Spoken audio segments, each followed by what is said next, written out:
Hola, ¿qué tal? Bienvenidos. Mi nombre es Antonella Sánchez, soy estudiante del cuarto año de la carrera de Medicina y el día de hoy voy a hablar sobre la semiología de la debilidad muscular.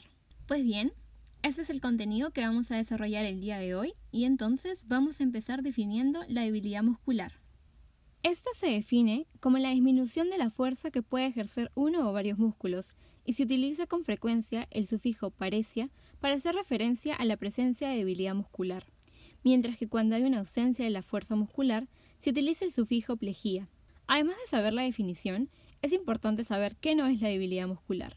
Una primera situación es el paciente con fatiga, la cual es la incapacidad de una persona de mantener el desempeño de una actividad comparado con una persona de la misma edad, sexo y tamaño. Por otro lado, tenemos la limitación funcional, que se debe al dolor o rigidez articular. También tenemos el caso de deterioro en la actividad motora, debido a la pérdida de la sensibilidad propioceptiva. También existe la bradicinesia, donde el paciente realiza movimientos más lentos ya que necesita más tiempo para que el músculo ejerza toda su fuerza. Y por último la praxia, que es la incapacidad de iniciar un movimiento o habilidad aprendida y que no está relacionado a una lesión motora o sensitiva. Es importante tener en cuenta estas diferencias cuando un paciente llega a consulta refiriendo debilidad muscular, ya que el cuadro para el paciente podría ser muy similar. Ahora que sabemos qué es la debilidad muscular, pasaremos a clasificarla según su etiología. La primera causa es la neurológica. En el caso del sistema nervioso central, podemos ver en esta figura que las líneas de rojo con dirección descendente pertenecen a la vía córtico-espinal o sistema piramidal, y la afección puede ser tanto en el soma de la primera motoneurona como en el recorrido de su axón hasta el asta anterior de la médula espinal. Es importante recordar que existe una decusación piramidal, es decir, un cambio en el lado de las fibras a nivel de la médula oblongada, y por lo tanto, si la afección es antes de la decusación, la manifestación será contralateral. Y si es por debajo de la decusación, la manifestación será ipsilateral, que es lo mismo decir que la lesión es contralateral a la manifestación o ipsilateral a la manifestación, respectivamente. Por el contrario, para entender la afección del sistema nervioso periférico, debemos centrarnos en la segunda motoneurona de color verde en la figura. Una afección a ese nivel causa siempre una manifestación ipsilateral. Esta figura muestra además los componentes del arco reflejo y es importante reconocer dos aspectos. El primero es que este arco está regulado de manera indirecta por la vía córtico-espinal. Por lo tanto, al dañarse esta vía, se pierde el control sobre la motoneurona alfa. Por ello, los reflejos osteotendinosos estarán aumentados. Y aparecen además reflejos anormales, como el signo de Babinski, el cual se debe a la contracción del músculo extensor del primer dedo del pie al evaluar el reflejo plantar. Por el contrario, una lesión en la segunda motoneurona puede causar disminución o ausencia de los reflejos. El segundo aspecto que quiero resaltar es que este arco reflejo es un componente que contribuye a mantener el tono muscular, mediante la activación de unidades motoras a través del estiramiento de los huesos musculares o, como se ve en la imagen en inglés, muscle spindle. Es por ello que una lesión en la segunda motoneurona, el tono estará disminuido, mientras que en la lesión de la primera motoneurona, el tono está aumentado, causando espasticidad, ya que la vía córtico-espinal ya no estaría regulando la acción de la motoneurona alfa sobre el músculo. Bien, cabe resaltar que las monoparesias o afección de solo una extremidad que se deben a un daño al sistema nervioso periférico pueden ser por afección tanto del segmento espinal en las radiculopatías o por afección de algún nervio periférico como en las neuropatías. Una afección de ambas se determina plexopatía. La segunda causa es la neuromuscular, que se debe a alguna afección o alteración en la placa neuromuscular. Recordemos rápidamente con esta imagen que el potencial de acción viaja a través del axón hasta llegar al botón presináptico, donde se abren los canales de calcio dependientes de voltaje y el ingreso de calcio permite la liberación de las vesículas de acetilcolina, molécula que se une a su receptor en el lado muscular de la placa para desencadenar la despolarización y contracción de la fibra muscular. En el caso de la miastenia grave, la generación de anticuerpos contra los receptores de acetilcolina es uno de los mecanismos principales que genera la debilidad muscular. De manera parecida, un déficit severo de este receptor produce un síndrome miasténico congénito. La alteración también puede ser a nivel de los canales de calcio dependientes de voltaje, como en el síndrome miasténico de Lambert-Eaton, por afección de los canales de tipo PQ. Todas esas afecciones tienen en común el hecho de causar debilidad fatigable, que quiere decir que el músculo aumenta su debilidad conforme se realiza mayor actividad. Una tercera causa es la muscular, debido a una alteración en las fibras musculares, ya sea su estructura o metabolismo. Solo para mencionar algunos tipos, tenemos la alteración en las proteínas, como en el caso de la distrofia hereditaria, que tiene un debut a edades tempranas, como la distrofia de Duchenne o de Becker, ambas ligadas al cromosoma X, recesivas, que causan una debilidad progresiva que genera falla respiratoria en la tercera y cuarta década de vida, respectivamente, o la distrofia muscular de cinturas, que engloba varios desórdenes, afecta a hombres y mujeres por igual y tiene una manifestación típica de debilidad progresiva en la cintura pélvica y escapular. Luego, tenemos las miopatías endocrinas, donde se encuentra tanto en las enfermedades tiroideas, el hipo e hipertiroidismo y la paratiroideas, solo en el caso de los hiperparatiroidismos. Por otro lado, están las canulopatías, que pueden afectar el canal de calcio, como en las parálisis periódicas hipocalémicas, que causa debilidad episódica mayormente en hombres mayores de 25 años, o alteraciones en el canal de sodio, como en la parálisis periódica hipocalémica, que causa un cuadro de debilidad muscular exacerbado por el descanso seguido de ejercicio y ayuno, o la paramiotonía congénita, donde el cuadro de debilidad es inducido por la presencia de bajas temperaturas o sensación de frío. Por último, otro grupo importante son las miopatías inducidas por drogas de uso prolongado y o altas dosis, como en el caso de los glucocorticoides. También la sidobudina, utilizada en tratamiento antirretroviral en el VIH, y drogas de abuso como la cocaína, heroína y anfetaminas. Todas estas patologías tienen en común que la debilidad muscular va a ser a predominio proximal. Bien, es importante tener en cuenta que la debilidad muscular también puede obedecer a una causa psicógena, desencadenada por altos niveles de estrés, ya sea físico sobre el músculo o estrés emocional o tensional, o otros desórdenes como la ansiedad. Ahora vamos a ordenar los signos y síntomas según la etiología de la debilidad. Bien, entonces vimos que en primer lugar teníamos una causa neurológica. En el caso del sistema nervioso central, la ubicación de la lesión va a ser en la primera motoneurona. Va a obedecer una distribución distal regional, ya que involucra grupos musculares, y no va a presentar atrofia muscular ni fasciculaciones. El tono muscular, como vimos, va a estar aumentado con presencia de espasticidad que puede ser evidenciado por el signo de la navaja.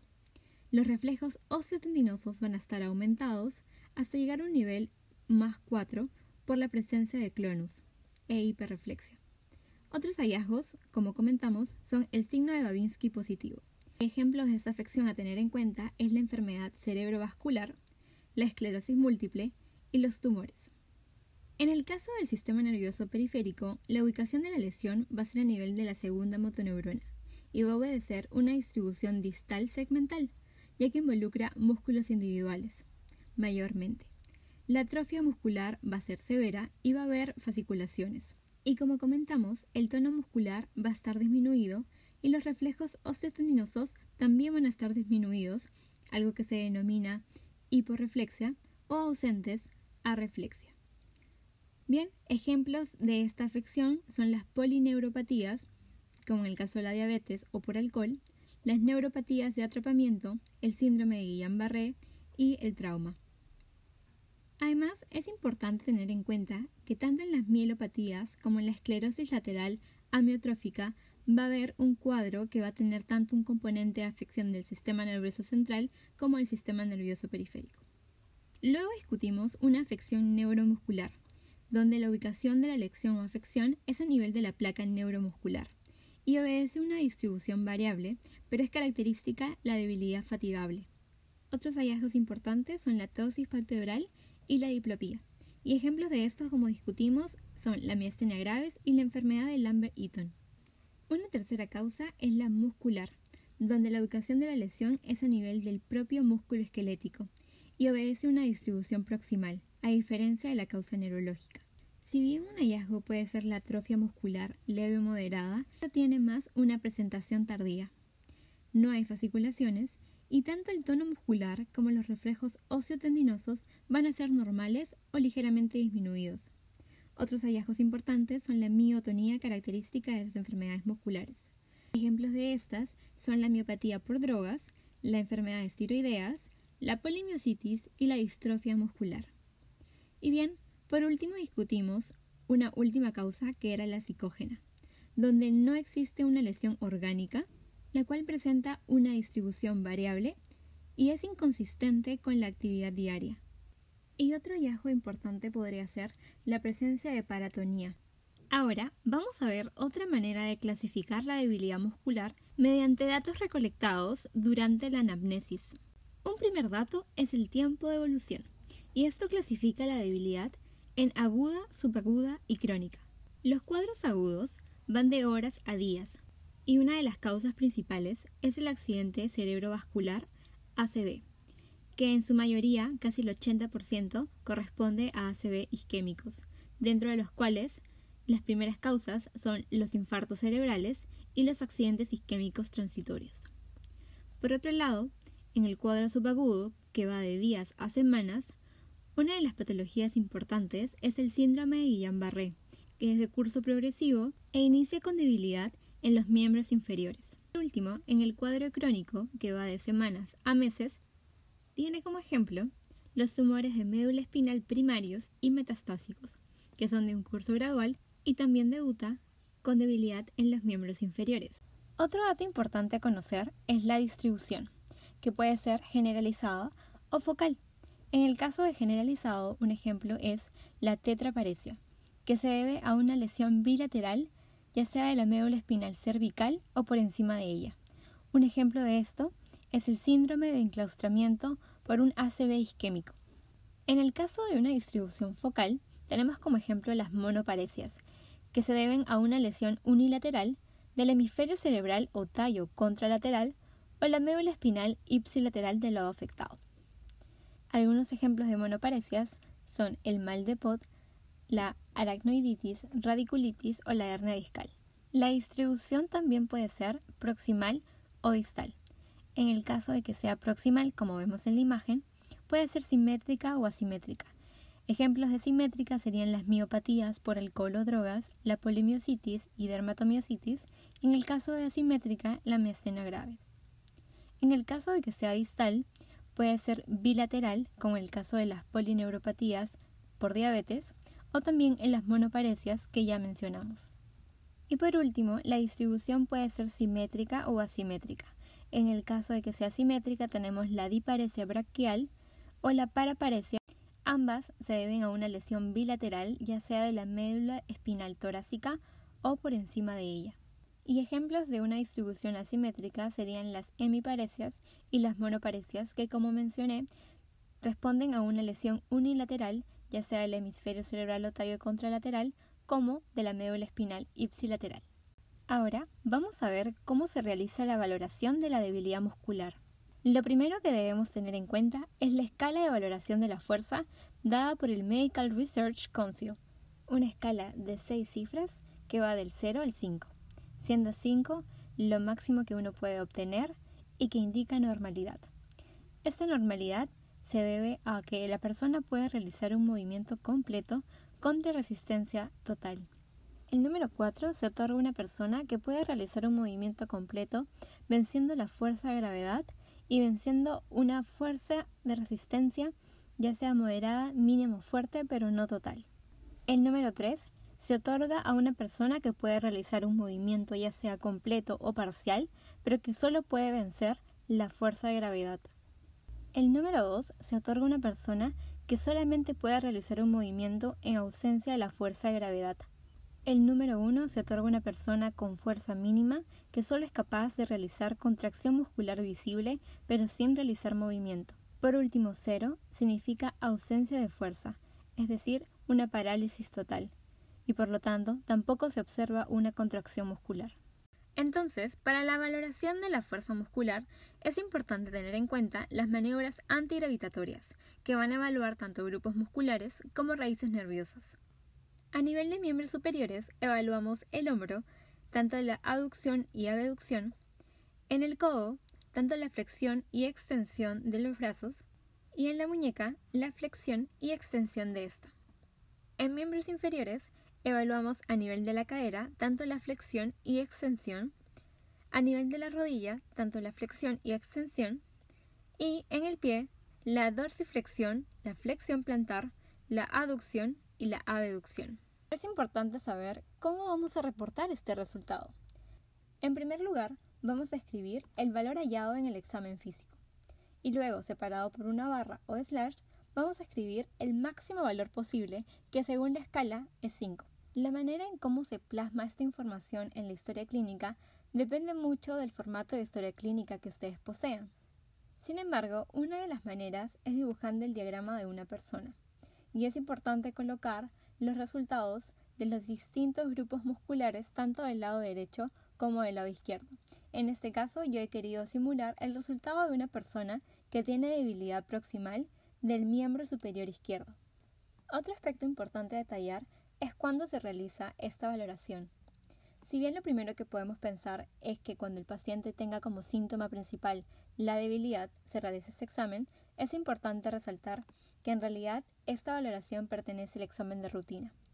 Con esto me refiero a que el examen físico neurológico consta de varias partes, y una de ellas es la evaluación de la función motora, dentro de la cual siempre se realiza la valoración de la fuerza muscular.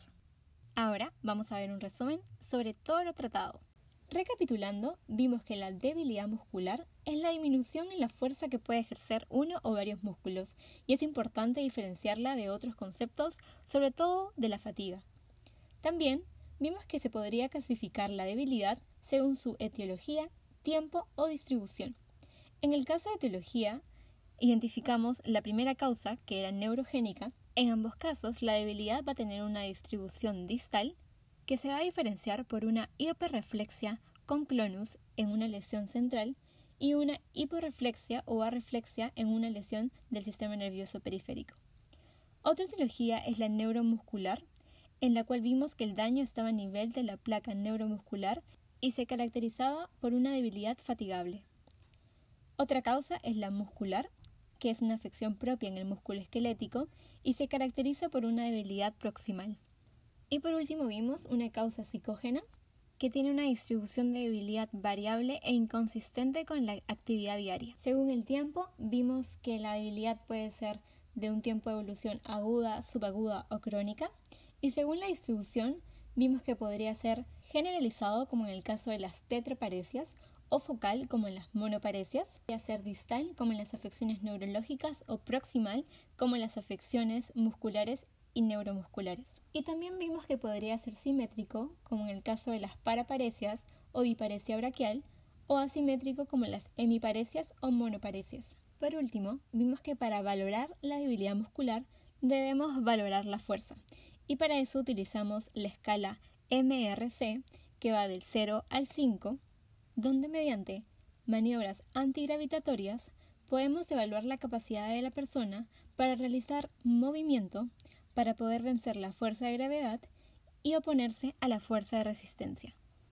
Pues bien, eso ha sido todo. Espero que les haya servido para poder entender la semiología de la debilidad muscular, y aquí les dejo la bibliografía utilizada. Muchas gracias por su atención.